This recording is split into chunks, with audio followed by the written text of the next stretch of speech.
Bismillahirrahmanirrahim.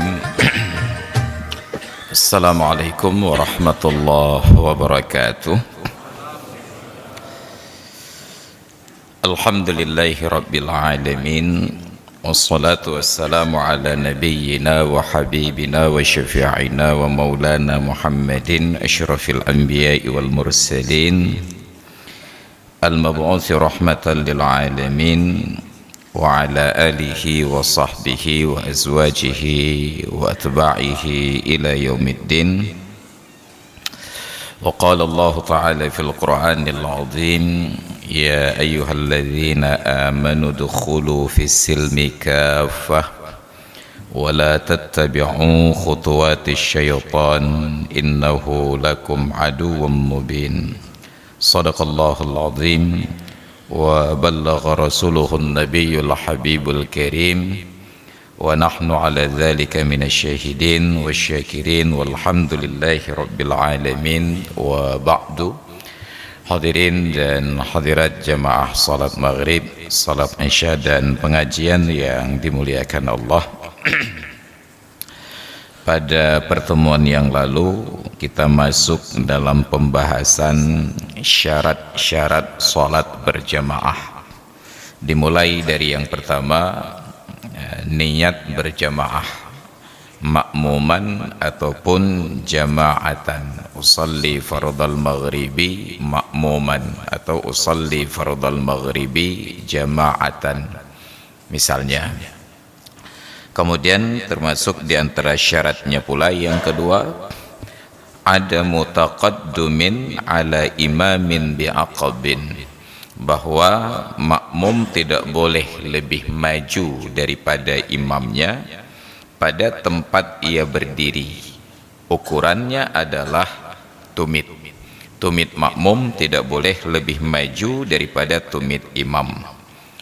Adapun sejajar sah berjamaah, tapi dimakruhkan sejajar antara imam dan makmum.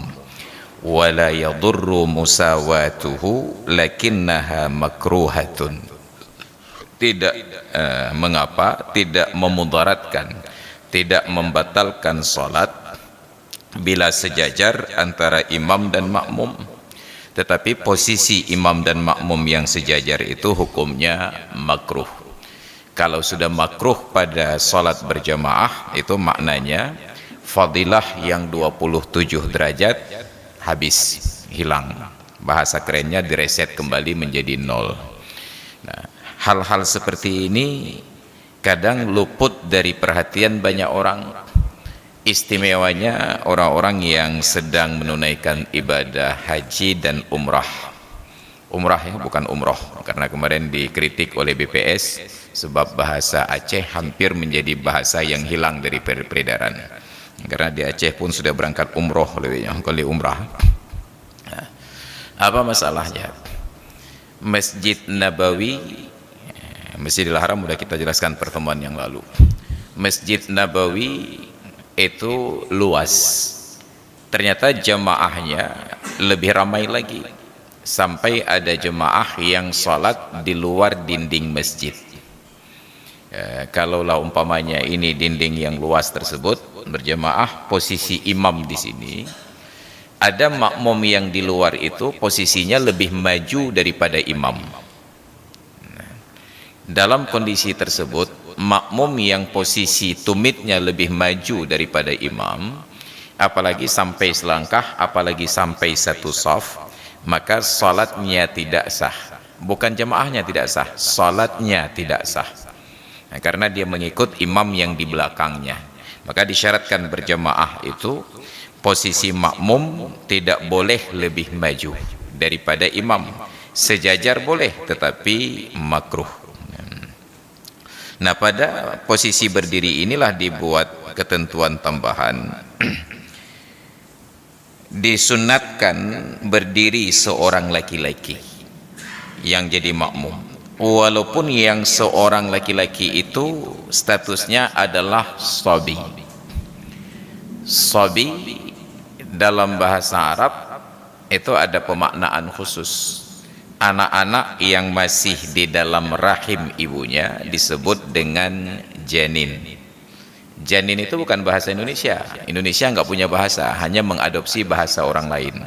Maka kalau ada pejabat-pejabat setingkat negara di Indonesia marah kepada orang Arab, nanti direspon oleh orang Arab dengan mencabut kembali bahasanya, maka sungguh kamus besar bahasa Indonesia menjadi kamus tipis bahasa Indonesia. Habis bahasa Arab. Misalnya janin, janin itu dari bahasa Arab. Dalam bahasa Arab, materi huruf jim dan nun yang berulang-ulang itu menunjukkan kepada makna yang tertutup. Untuk lebih lanjut nanti bisa merujuk kepada imam kita Dr. Edi Saputra, beliau pakar lughah. Jinnun, hana lumah dakalan jin. Janna, pungo majnun, kapakan tutup akai. Maka dalam sejarah Nabi Ibrahim ketika berdakwah, falamma janna alaihi lailu, ketika tertutuplah ke atasnya oleh gelapnya malam. Jadi kata-kata janin tertutup. Ketika lahir, anak yang baru lahir sampai fitam, masa selesai disapih menyusui, itu disebut dengan sabi. Sibiyan bentuk jamaknya. Setelah selesai menyusui dinamakan ghulam. Ghulam itu sebelum mumayyiz. Ketika mumayyiz sudah disebut mumayyiz, nanti ada murahik, kemudian baru sampai usia baligh. Namun oleh para ulama fiqih, fuqaha, menempatkan kata sabi untuk anak-anak yang belum mumayyiz.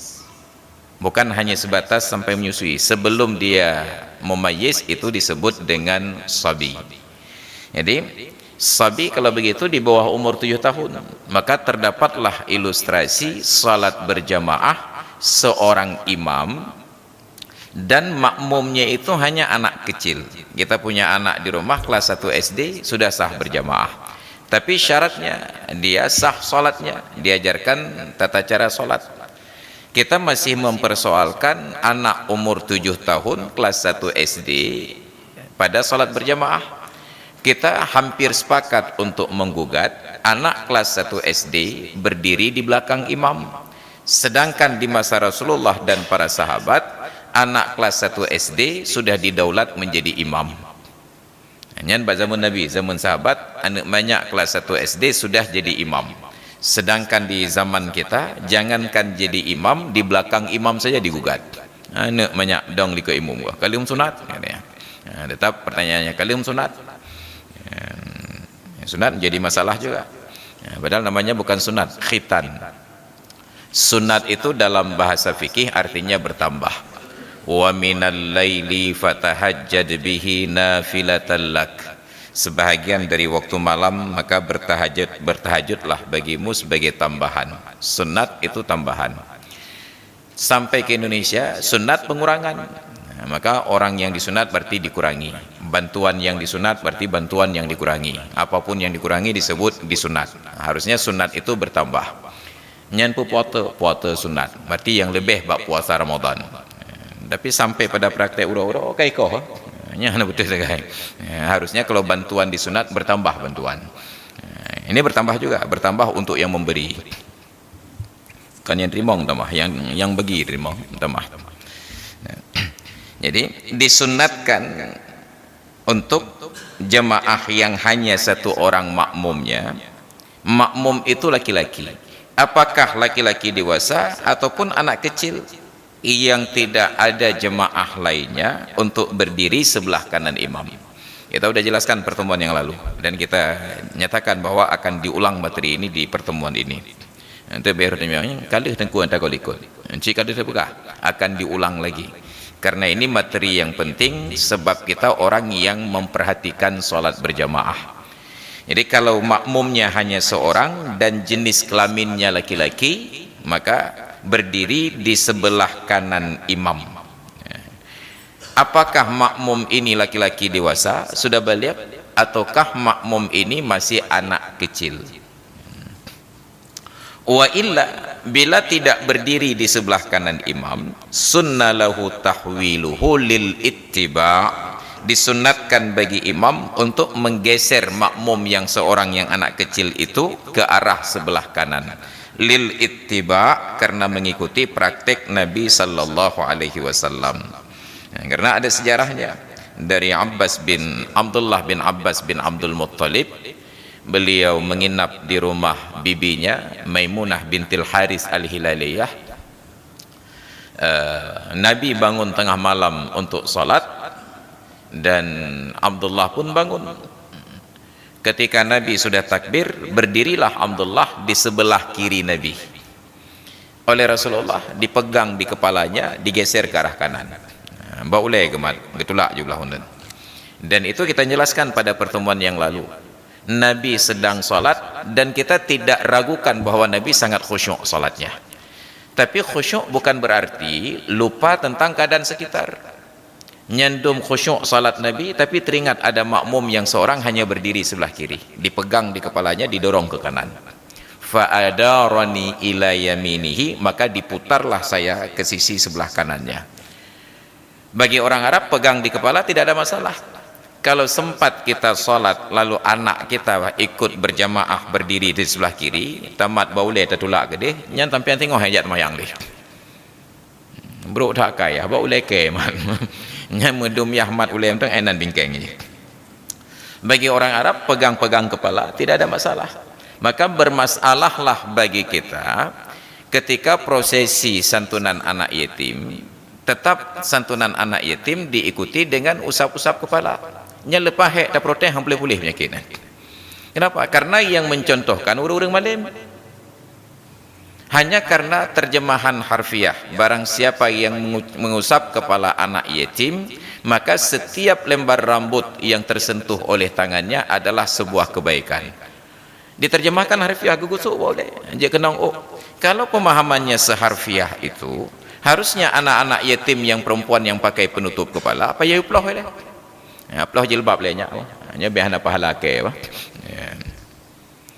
Kenapa terjemahannya terlalu harfiah? Padahal harusnya ada pendekatan budaya. Orang Arab usap kepala itu atraksi kasih sayang, bahagian dari kasih sayang diusap kepala. Apakah oleh orang yang lebih tua kepada yang lebih muda, ataupun oleh yang lebih tinggi jabatan kepada yang lebih rendah, walaupun usia lebih tua. Sedangkan di tempat kita, mengusap kepala itu bahagian dari pelecehan. Malamnya cukeh hulaynya 3 Jumaat ada banget dengar. Cukeh hulay ke benar. Sampai kita sempat membalasnya. Maka jangan seharfiah itu. Belum lagi kita kritik dulu anak-anak yatim ditampilkan ke depan, itu bukan pengajaran Islam. Karena Islam mengajarkan bahwa orang yang menerima kebaikan kita tidak boleh dipertontonkan, apalagi bila kondisinya itu orang yang berhajat. Makanya pada bahagian penyaluran zakat, praktek yang paling buruk yang dicela sejak dari zaman Imam Nawawi dulu, orang yang menerima zakat itu dikumpulkan di sebuah tempat lalu dipertontonkan kepada warga yang hadir. Kalau bahasa sederhananya, kita undang ke masjid ini fakir miskin yang menerima zakat, lalu kita umumkan malam besok kita ada penyaluran zakat untuk para penerima mustahik, kepada warga jot masjid diharapkan hadir. Kita tontonlah yang nampak berdiri depan, nyan urang kecil kampung dah jauh. Islam melarang mempermalukan orang seperti ini. Ini anak yatim kita rusak mentalnya, tampil ke depan diusap-usap kepala, tak mau bae tu. Anak yatim tidak perlu bantuan kita untuk menangis. Mereka pandai menangis sendiri. Yang mereka perlukan adalah kehadiran kita supaya mereka lupa bahwa ayahnya sudah meninggal dunia. Tajak ingat tapi ketemu di jalan tak gusuk boleh. Itu yang pakai gusuk oleh lain pak. Hai rena yatim. Gading alam yahkai kamati. Selalu kita ingatkan bahwa ayahnya sudah meninggal dunia. Nyandum bro akai dia. Maka sehebat sebagus apapun niat orang yang memuliakan anak yatim, kalau caranya dengan cara begitu, itu merusak, bukan memperbaiki. Maka dalam Islam tidak diizinkan anak-anak yatim dan orang yang menerima kebaikan dipublikasi, dipertontonkan. Tidak boleh dipermalukan. Bid'ah itu. Wa kullu bid'atin dhalalah, bukan lewatnya.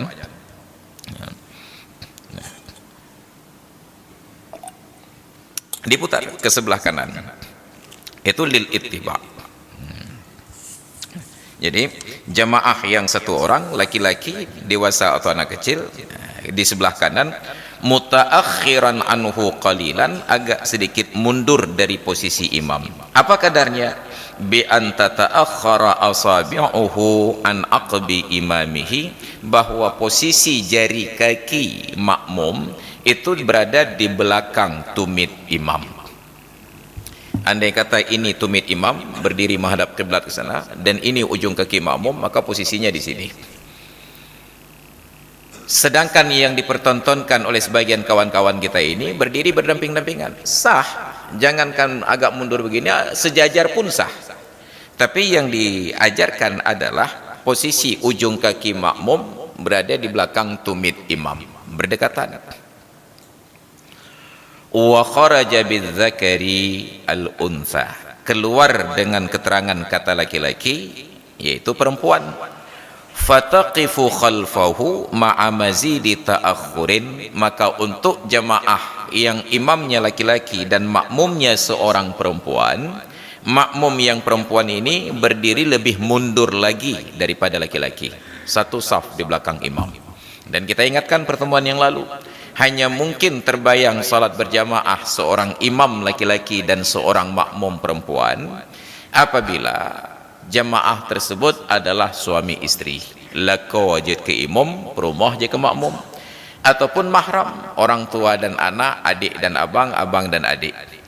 Tapi kalau Romeo dan Juliet, jangan coba-coba. Ya, ini kan sedang ngetren pacaran islami, pacaran tetap jalan, salat tetap berjamaah. Ya, lalang semayang cewek. Ya, nauzubillah.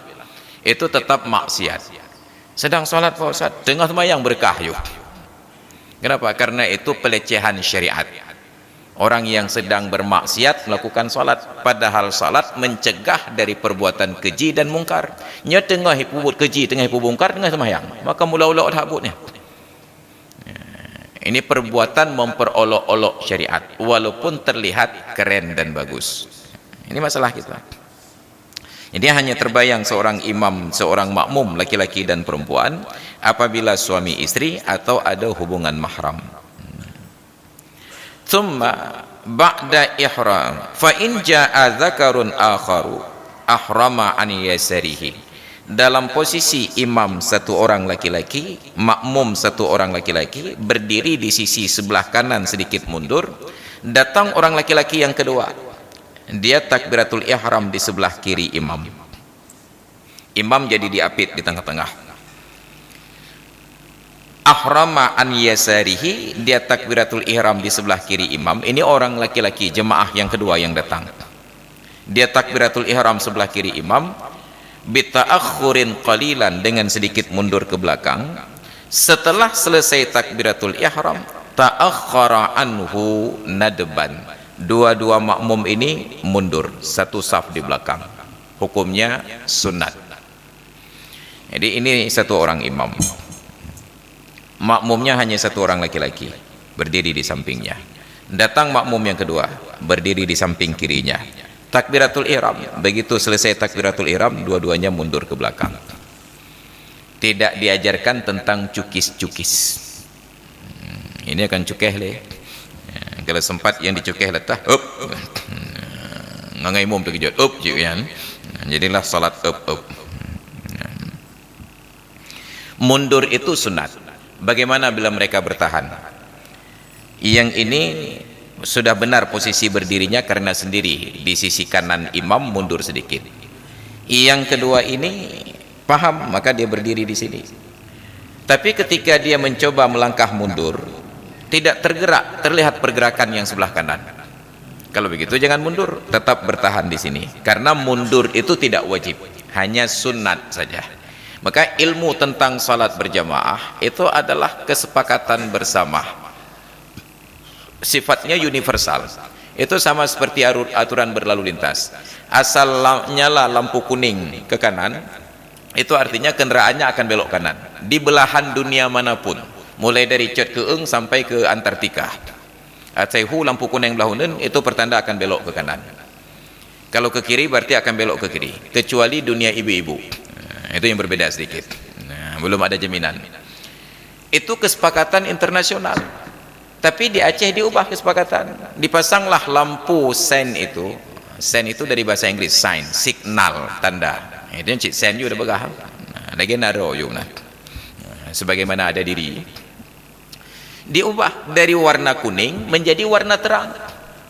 Malam terlihat menyilaukan, siang tidak terpantau. Kita ingin ambil jalan ke kiri, dia pun belok kiri. Mumpok tu mi tu nak ada tanya pada haji ke nombang kena nak buta ke hana kalan nampak ni hana lemah.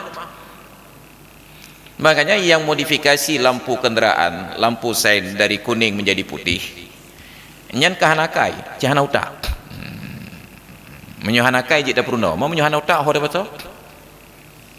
Kenapa? Itu kesepakatan internasional. Lampu rem tetap merah kecuali di Aceh, lampu depan merah, lampu belakang terang. Maka orang katakan pakon bagah lah turun undahan. Rupa je dengan balap uku nyandum canggih negara daya. Dan itu tidak mengapa, insya-Allah tidak ditangkap oleh polisi lalu lintas. Yang penting ada helm. Ini persoalan salat harusnya sudah menjadi kesepakatan bersama. Harusnya dalam usia kita sudah balik, sudah dewasa, sudah tua, itu sudah paham. Tapi ternyata itu harus diberikan pemahaman kembali, menunjukkan PR tentang syariat ini bukan belum selesai, memang belum dijawab. Bukan belum selesai, memang belum dijawab. Nah, yang sudah menjawab lupa menyerahkan lembar jawaban. Apa maknanya? Kalau sudah ngaji di pesantren itu harusnya sudah paham semua, tapi kenyataannya tiba pada praktek tidak berjalan. Maka saya ingat 2005 seorang kawan Tengku, sekarang menjadi pimpinan dayah, menikah Intat Lintu ke Kabupaten Biren. Sampai di Masjid Pancasila itu lewat Ulegli sebelah kanan, singgah, dipersiapkan Lintu sambil sholat zuhur berjamaah. 2005 saya baru pulang dari Mesir. Ketika masuk masjid, imam dan jamaah sedang sholat. Saya tidak tahu ini niatnya jamaah atau tidak, qasar atau tidak. Tapi yang saya tahu, karena yang jadi Lintu adalah orang alim, tentu rombongan Intat Lintu urung-urung malim mendu. Maka saya niatkan sholat zuhur, jamaah takdim dengan asar dan qasar 2 rakaat. Takbiratul ihram. Sampai rakaat kedua duduk tasyahud, Allahu Akbar, gebedah rakaat kelih.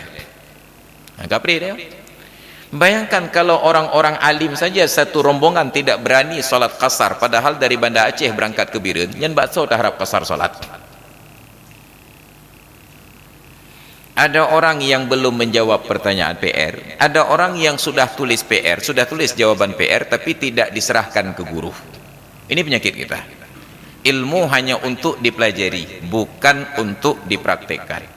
Jadi kalau orang yang mengerti, yang alim tidak mau mengamalkan, maka jangan berharap orang awam akan mengikuti. Nauzubillah. Maka mundur ke belakang. Kapan posisi mundur ini? Fi qiyamin aw ruku'in, ketika dalam posisi berdiri atau posisi ruku'. Hatta yasira saffan wara'ahu, sehingga kedua orang makmum ini menjadi satu saf di belakang imam. Mundur kedua aja. Nyepat tengku imam, baik benar tak? Umpamanya supaya lebih jelas ilustrasinya. Ini imam, miknya. Ini makmum yang pertama berdiri sebelah kanan imam. Datanglah makmum kedua laki-laki berdiri sebelah kiri imam. Setelah dia takbiratul ihram, dua-duanya mundur ke belakang berdiri satu saf di belakang imam. Sedangkan kita sekarang haji tadang ini, kalau ada makmum di sini seorang, apa yang kita lakukan? Dah cukeh deh, baru mundur. Padahal nanti dalam aturan cukeh mencukeh itu bukan cukeh dulu, takbir dulu. Umpamanya kita ambil kasus tersebut. Ini satu orang imam, ini makmum sebelah kanan, kita mau ajak dia mundur ke belakang, maka nanti caranya takbir lebih dekat posisinya. Takbiratul ihram, cukeh, surut. Kenapa takbiratul ihram dulu baru mundur? Jangan sampai setelah cukis, kita belum takbir, dia mundur ke belakang. Kita mau takbir, mesti beda gentut. Kata weh dia, kata rohnya itu. Maka takbir dulu, baru cukeh, berdiri sama-sama di belakang. Sehingga menjadi satu saf di belakang imam.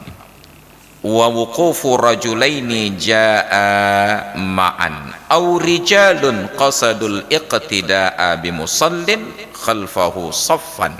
Dan kalau yang datang sekaligus dua orang laki-laki atau lebih ingin berjamaah dengan orang yang sedang salat.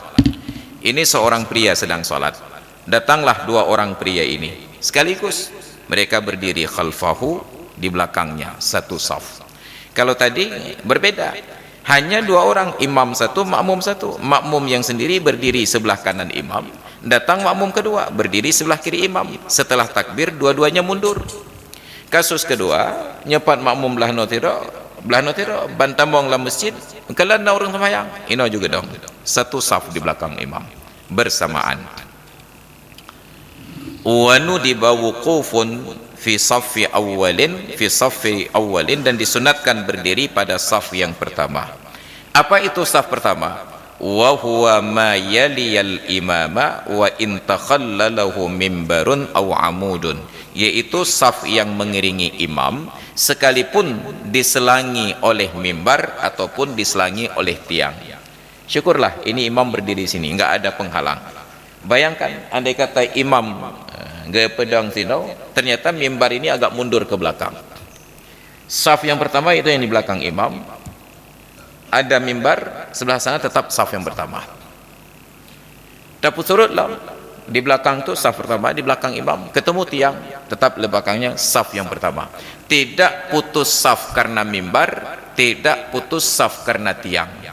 Lalu atas dasar apa kita berpendapat putus saf gara-gara anak kecil?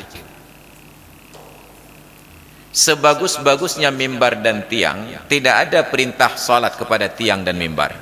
Yang ada dalam hadis, salat tiang agama, bukan salat disuruh tiang disuruh salat, tapi salat itu tiang agama. Sebagus-bagus tiang tidak ada perintah salat, tapi seburuk-buruk anak kita ada perintah untuk salat. Lalu kenapa untuk anak yang ada perintah salat kita persepsikan putus saf, lalu dengan tiang tidak putus saf? Kalau dengan anak putus saf, maka dengan tiang lebih putus lagi. Maka kalau nanti salat isya nayang dong babineh tiangnya juga saya tiang turut kahilai, tiang suruh mundur. Mamanya turut tiang kan turut bubung. Sekalipun diselangi oleh mimbar ataupun oleh tiang. Kemudian yalihi, kemudian baru saf berikutnya. Isi saf ini sampai penuh, baru saf kedua, saf ketiga dan keempat. Wa afdalu kulli saffin yaminahu, dan yang paling utama dari setiap saf sisi sebelah kanannya. Walaupun kita wuduk masuk dari pintu sebelah kiri, jangan langsung ambilnya mana lah dia juga kedih juga dah. Cari fadilah sebelah kanan imam. Saf itu cari sebelah kanan imam. Walau taradafa yaminul imami wa safful awwalu qaddima fima yadhhar. Apabila beradu fadilah antara berada di sebelah kanan imam dengan di saf yang pertama, maka dahulukan saf pertama. Ada posisi sebelah kanan imam, tapi bak saf kedua. Sedangkan di saf pertama masih kosong, tapi sebelah kiri. Dahulukan saf pertama di sebelah kiri daripada di sebelah kanan, tetapi di saf kedua.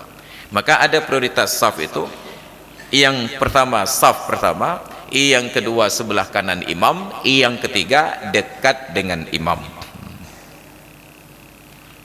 Wa yaminuhu aula minal qurbi ilaihi fi yasarihi, dan sebelah kanan imam lebih utama daripada dekat kepada imam tapi berada di sebelah kirinya. Sebelah kanan imam lebih utama daripada dekat dengan imam tetapi berada di sebelah kirinya. Kita datang salat berjamaah di saf yang kedua, dekat dengan imam tapi di sebelah kiri. Saf yang kedua itu masih kosong sebelah kanan tapi agak jauh. carilah saf yang kedua yang sebelah kanan imam daripada sebelah kiri imam. Karena di dalam agama disunnatkan at-tayamun, berkanan-kanan, meunen-unen. Makanya dalam aturan adab salat berjamaah, kalau jenazah itu perempuan, posisi kepala jenazah di sebelah kanan imam. Umpamanya ini jenazah, ini imamnya, maka ini kepala jenazah disolatkan. Sedangkan kalau yang meninggal dunia itu laki-laki, jenazahnya dibalik posisi, kakinya di sebelah kanan imam. Imam berdiri sejajar dengan kepala. Kenapa? Karena ketentuannya wa yusannu ayyakuna mu'dhamu badanil mayyiti an yaminil imam. Disunnatkan sebahagian besar badan mayat itu berada di sebelah kanan imam. Untuk mayat perempuan sudah benar, kepalanya ke kanan, karena imam berdiri di tengah. Maka ada perut, ada dada, ada bahu, ada kepala sebelah kanan, tinggal kaki sebelah kiri. Tapi ketika jenazahnya laki-laki, imam berdiri di sisi kepala, sebelah kanan kosong, maka balik kakinya ke sebelah kanan, sehingga mayoritas badan mayat ada di sebelah kanan imam. Posisi itu sunnat, bukan wajib.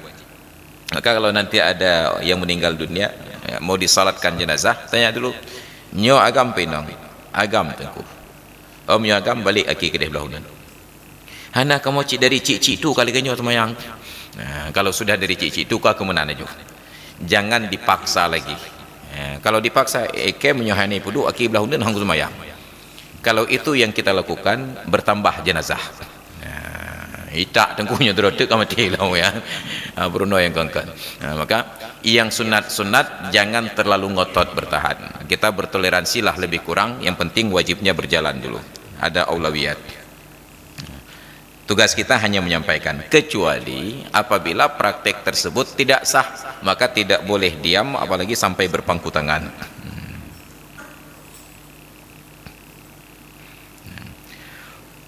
Wa idrakus safil awwali aula min idrakir ruku'i ghairar raka'atil akhirati. Dan mendapati saf yang pertama lebih utama daripada mendapati ruku' selain dari rakaat yang akhir. Kita baru masuk masjid, imam sudah di ujung ayat. Kita kalkulasi, kalau saya kejar untuk berada di saf yang pertama, mungkin saf pertama karena kita masuk dari sisi sebelah kanan, ada saf pertama kosong, nyepak belahundan, bawah ujung, agak jauh. Kita kalkulasi, kalau saya ke ujung sana mengisi saf pertama, enggak sempat rukuk dengan imam. Ilun truk gede, imam kaging itidal, lewat rakaat. Tapi kalau saya berhenti di saf yang kedua di belakang imam, sempat rukuk dengan imam dan dihitung rakaat. Apa prioritasnya? Cari saf yang pertama walaupun telat satu rakaat, selain daripada rukuk rakaat yang terakhir. Kenapa? Karena rukuk rakaat terakhir itu menjadi sekurang-kurang fadilah berjamaah yang penuh. Kalau sekedar dapat jamaah, walaupun imam duduk tasyahud akhir tetap dapat jamaah, tapi sekurang-kurang fadilah jamaah yang penuh sempat satu rakaat dengan imam.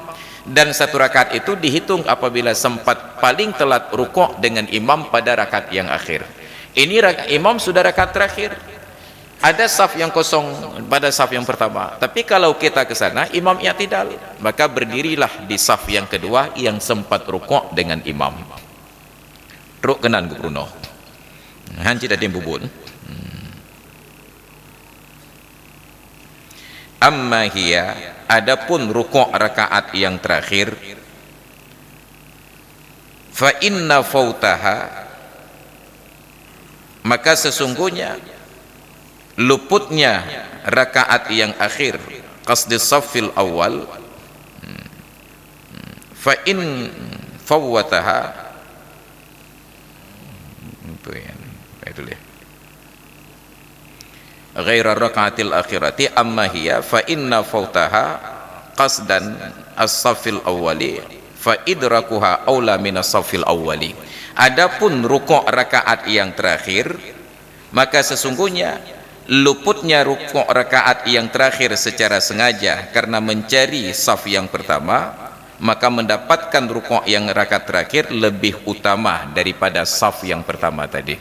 Katruk rakaat yang terakhir nyampat jid merompak rukuk laju di Masjid Nabawi. Jamaah umrah ataupun haji itu mengejar salat arba'in. Karena hotel itu diisi ribuan jemaah, liftnya terbatas, turunnya berdesak-desakan. Kita lupa aulawiyat. Sehebat apapun arba'in, kedudukannya sunat. Yang wajib hanya salat zuhur, asar, maghrib, isya, subuhnya. Berjamaahnya masih dapat diulang. Tapi ada orang demi mengejar salat arba'in, dia sikut saudaranya sesama muslim yang sedang masuk ke dalam lift. Awake. Wah. Bayangkan, untuk mencari yang sunat dia lakukan yang haram. Nauzubillah. Ini karena silap. Padahal santai saja. Lihat liftnya muat enggak muat, biarkan orang lain, sampai muat. Tapi nanti telat, Pak. Biarlah telat. Yang penting dari arba'in itu salat fardunya tetap di dalam Masjid Nabawi secara berjamaah sampai kesempatan turun. Begitu sedang dalam perjalanan menuju masjid, terlihatlah jamaah sedang rakaat yang terakhir. Apabila jarak dari posisi kita ke saf yang akhir sudah kurang dari 300 hasta, dari jarak tersebut sudah boleh takbiratul ihram ikut imam. Dong yunan Allahu Akbar. Jarak kurang dari 300 hasta. 300 hasta itu lebih kurang 120 meter. Karena satu hasta itu sekitar 120 cm. Jarak dunan nyen kajet dong yu.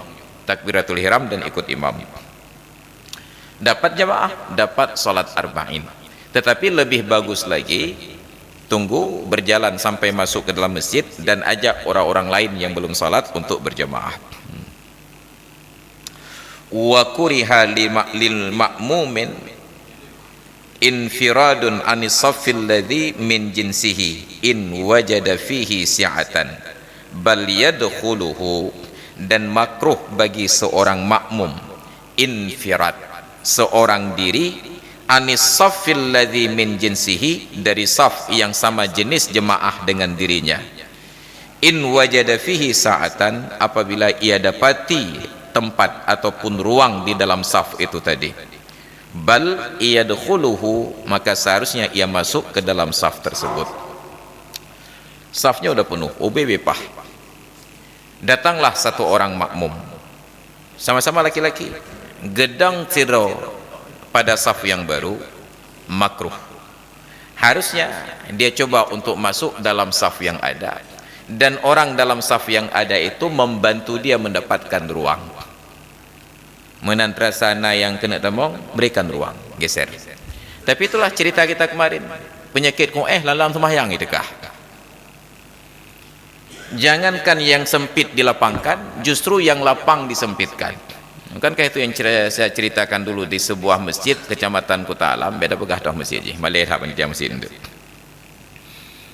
Salat maghrib, safnya sudah penuh. Sampai ke ujung sebelah kanan ada ruang untuk satu orang. Berdiri dengan nyaman, bahu tidak bersentuhan, siku tidak bersentuhan. Saya coba masuk.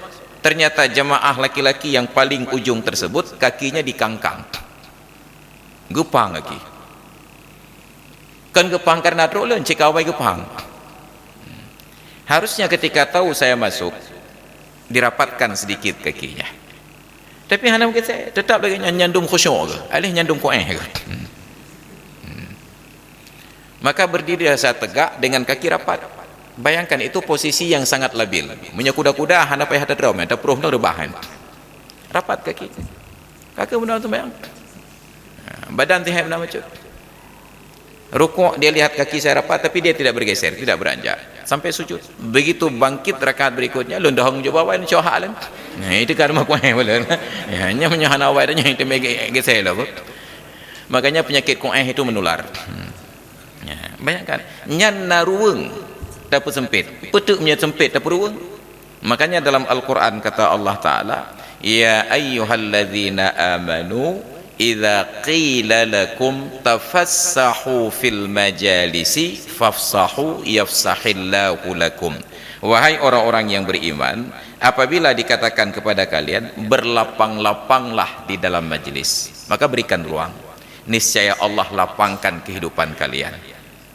Semua tempat, truk buat tempat parkir, makanya parkir motornya kan saya kata dong, ketika sudah berhenti mobil sudah parkir, coba lihat jarak antara mobil kiri dan kanan, bisa orang buka pintu enggak? Nyobek sampai lihat pedang motor dan nyobek haji damang baik damang ada pintu likut. Satu. Yang kedua, jangan terlalu jarang. Kenapa? Ada peluang untuk bisa masuk mobil orang satu lagi, tapi karena posisinya jarang-jarang, kalau ego buya, ego ye, menghabiskan tempat untuk orang lain. Sedikit merepotkan diri untuk merapikan posisi tersebut, yafsahillahu lakum, Allah lapangkan kehidupan kalian. Tengah tajak macet, ada orang ingin keluar, ingin masuk, berikan ruang sedikit. Saya sempat beberapa kali terjebak itu jalan Kebun Raja, saya parkir di seberang, ketika akan keluar jalur ke Simpang 7 itu macet, tapi arah sebaliknya lancar. Saya mau belok sebaliknya, nyandum koeh urang menai luah ruang macam itu pujuk, padahal kata pulang putamping kedih kena David. Padahal kalau dia mau berhenti saja, saya sudah selesai hajat, nyoh hajat ganyahan ada hajatannya mudun nyan penyakit koeh hurang Aceh. Makanya sekarang setiap ada pelanggaran begitu saya putu motor. Mudah-mudahan jangan sampai putu motor jemaahnya itu pintu. Itu akan keluar di media sosial. Nya tengah galak-galak dah putu pelanggaran lebih. Kalau ada yang katakan itu, oh itu melanggar UU ITE di ruang privat. Ini ruang publik. Mekero yang nama le pasal malai ataupun malai dia. Maka jaga, yafsahillahu lakum, Allah lapangkan untuk kalian. Maka ada hal-hal kecil dan sederhana untuk mendapatkan pahala besar. Dia menyantang handa tim, diberikan ruang. Wa syuru'un fi saffin qabla itmami ma qablahu, dan makruh pula membentuk saf sebelum sempurna saf yang sebelumnya. Syuru', maka dalam bahasa Arab syuru' itu membangun, memulai baru, sehingga proyek itu dalam bahasa Arab disebut dengan masyru', membentuk saf yang baru sebelum sempurna saf yang sebelumnya. Satu ketika, sudah lama itu 2014 ke bawah, masih pengajian di masjid kampung saya di bukan Cekung, itu di Lamrabo, pengajian malam Ahad. Saya datang ke masjid, saf pertama sudah penuh, saf kedua, harusnya saf kedua itu dimulai dari posisi yang sejajar dengan imam. Maka saya datanglah, begitu berdiri pada posisi yang sejajar dengan imam, begitu saya lirik ke kanan, ternyata di sudut kanan sudah ada yang berdiri solat. Nyan kabaloh. Kalau saya berdiri di sampingnya, di ujung kanan. Kalau saya berdiri tepat di sini, sendirian. Nyan hoda dong. Jadi akhirnya saya bertahan untuk berdiri sendirian di belakang ini. Dapatkan udah nangon Pak Bojong terus. Hanya mencari nyamannya sendiri. Anak pikir kurang lain. Makruh membentuk saf yang baru sebelum sempurna saf yang sebelumnya. Minas safi, dari saf, wa wuqufuz zakaril fardi an yasarihi, demikian pula makruh berdiri seorang jemaah laki-laki sebelah kiri imam, wa wara'ahu, demikian pula makruh berdiri seorang makmum yang laki-laki di belakang imam, wa muhadziyan lahu, dan makruh berdiri seorang jemaah laki-laki yang sejajar dengan imam, wa mutaakhiran katsiran, dan makruh berdiri seorang makmum yang laki-laki agak jauh. Makanya seorang imam, makmum yang laki-laki yang seorang, hanya ada pegah imam benar. Makmum yang seorang laki-laki berdiri dalam posisi yang tadi kita sebutkan, ujung kakinya berada di belakang tumit imam, berdiri sejajar dengan imam makruh, satu saf di belakang imam makruh, di belakang imam kanan dan kiri makruh, mundur lebih jauh dari imam juga makruh. Sunatnya berdiri dekat dengan imam, tetapi ujung jarinya sejajar dengan tumit imam atau di belakang tumit imam. Wa kullu hadhihi, semua kasus-kasus yang makruh itu, tufawwitu fadilatal jamaati, meluputkan fadilah berjamaah, kama sarrahu bihi, sebagaimana yang dinyatakan oleh para ulama. Kita jauh-jauh datang dari rumah mencari fadilah 27, sampai ke masjid aturan berjamaah ini kita tidak patuh, akhirnya walaupun repot pahalanya tetap sama, tidak dapat 27. Maka enggak semayang geram dari rumah. Maka kalau sudah datang ke masjid, patuhi adab berjamaah. Wa yusannu alla yazida ma baina kulli saffaini wal awwali wal imami ala thalathati azru'in, dan disunatkan jangan lebih jarak antara dua saf, dan jarak antara saf yang pertama dengan imam daripada 3 hasta.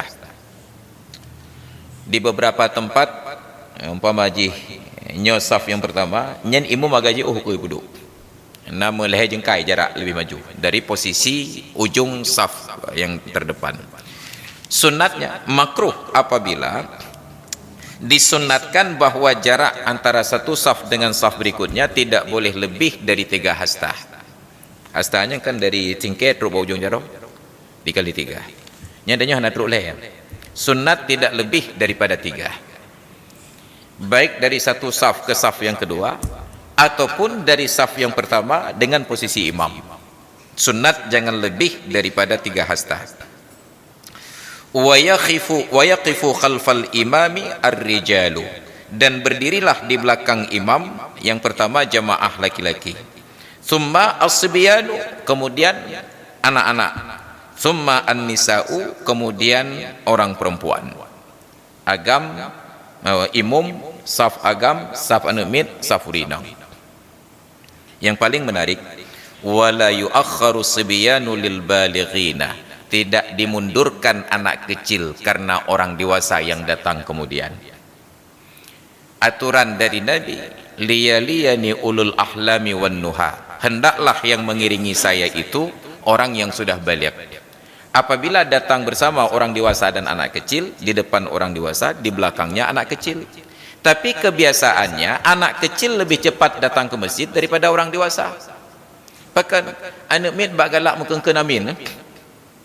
Maka ketika selesai Fatihah imam, kau halam dah jeda lah, dia dari apa? Walam dallin. Amin, itu anak mit. Hanya kenyang semangat banyak. Sedangkan orang dewasa baru datang ke masjid, waktu kau dengar amin. Waktu azan apa kajak, kaibang tajak masjid, pereh lah satu niku. Apa pereh lah? Pereh qamat. Wah. Menang qamat apa kata lah? Hei kai qamat jak tajak masjid. Pereh lah satu niku. Apa pereh lah? Pereh amin. Wah. Amin. Baru bergerak ke masjid. Begitu masuk ke dalam saf, langsung rukuk imam. Alhamdulillah. Bukan karena timai jamaah, tapi karena pri Fatihah. Alhamdulillah, kapri Fatihah. Ini anak-anak sudah lebih dahulu datang. Imam berdiri pada posisinya, maka di belakang imam kalau tidak ada orang dewasa diisi oleh anak-anak. Kan gede hudang limit. Tetap di belakang imam.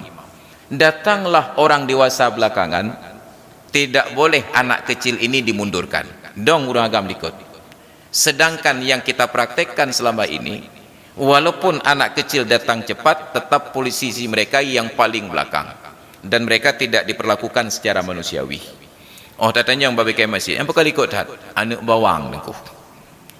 Mana kira manusia? Anak bawang, yang ketandai ya haji bawang agam, mak haji bawang inau. Yang kenyang anak bawang. Yang kempal bawang tat. Tidak boleh, tetap anak-anak itu diajarkan solat yang benar. Mereka di depan. Karu tat, karu jadi masalah. Lalu ketika dimundurkan pahana karu je. Makin karu. Maka hargai mereka dan ajarkan. Anda tu apa timbang ni, banyak metode untuk mendisiplinkan anak-anak. Salah satunya bagi peng, bagi hadiah. Nyo yang jak semahyang untuk bagi peng teribai tapo. Tapi menyo karu hana bagi. Nyam nyo nai karu tanpa lengon ni. Nyo gara-gara kah kaki hana meropok peng mah. Lepas le cara dah buat. Hei, dah bagi peng dan pula dah ramai dah ajak. Kalau begitu jangan dibagi semuanya, diundi. Begitu anak-anak datang, di pintu sudah ada yang bagi kupon. Ini kupon, pegang, jangan hilang. Kenapa Pak? Karena nanti habis salat diundi, yang beruntung dapat 10.000. Mamnya dah bagi teribay tapo karap tertuh habis. Nyampe dah bagi tak undi, 10.000 tak kah? Mati 10.000 mana ni kalau melambung piah je belum latu-latu je. Jadi undi.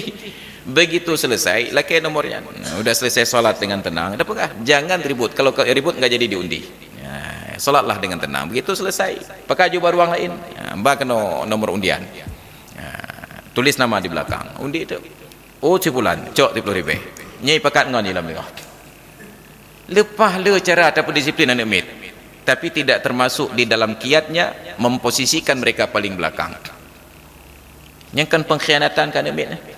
Makanya di dalam kitab An-Najmul Wahhaj ala Syarihil Minhaj oleh Imam Ad-Darimi memberikan ilustrasi yang lebih indah lagi. Kalau hadir anak-anak, jangan satu saf di belakang, tetapi diselip di antara saf orang dewasa. Nyo urang tuha, pedang anak mit, urang tuha, anak mit, urang tuha, anak mit. Apa tujuannya? Liyata'allamu minhum, agar anak-anak kecil ini belajar dari orang dewasa tentang tata cara salat. Dan yang kedua, agar mereka tidak ribut. Menyedang tabi-tabi anak mit, cukai-cukai hulai sampai mulau. Ikli. Ma menyeta pedang babine urang tuha. Yang pun hantruk cukai banyak. Yang kedua menyeta cukai jadi tanpa. Aman. Tapi tabi-tabi cukai hulai kagaru. Ada banyak teknik untuk mendamaikan anak-anak.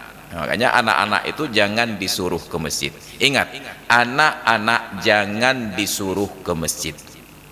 Kawat dah kau. Tapi anak-anak diajak ke masjid. Pat beda disuruh dengan diajak. Nyo disuruh yang kewakil rakyat. Nyo diajak ngerakyat saja. Maka kita yang punya anak di rumah ajak ke masjid. Jangan kita yang punya anak di rumah disuruh ke masjid. Dan nyo hendak ajak. Ada bukan hanya nyo yah cik dari banyak hantar lepas masjid. Nyo nak kata kapah tak jak kata mdom. Ibu gak karu di masjid. Nyo yang kacau dia. Maka keributan selama ini di masjid karena anak-anak disuruh ke masjid, bukan diajak ke masjid. Maka ajak anak-anak di masjid dan tetap di dalam pantauan orang tuanya. Pertahankan hak Anda untuk menjaga anak tetap berada di samping. Kalau sudah diajak, ajarkan anak-anak untuk bersuci dengan benar. Hana masalah sunat ngana sunat. Yang penting ra'i beglih. Mamnya hana glih ra'i ada orang tua apa ya dia. Maka ada pemahaman yang keliru selama ini yang kita praktekkan. Yang hadirin dan hadirat sekalian yang dirahmati Allah, demikian kajian kita pada malam ini. Mudah-mudahan jadi ilmu yang bermanfaat. Wallahu a'lam bis-shawab wa ilaihil marja'una wal ma'ab. Hadanallahu wa yakum ajma'in. Assalamualaikum warahmatullahi wabarakatuh.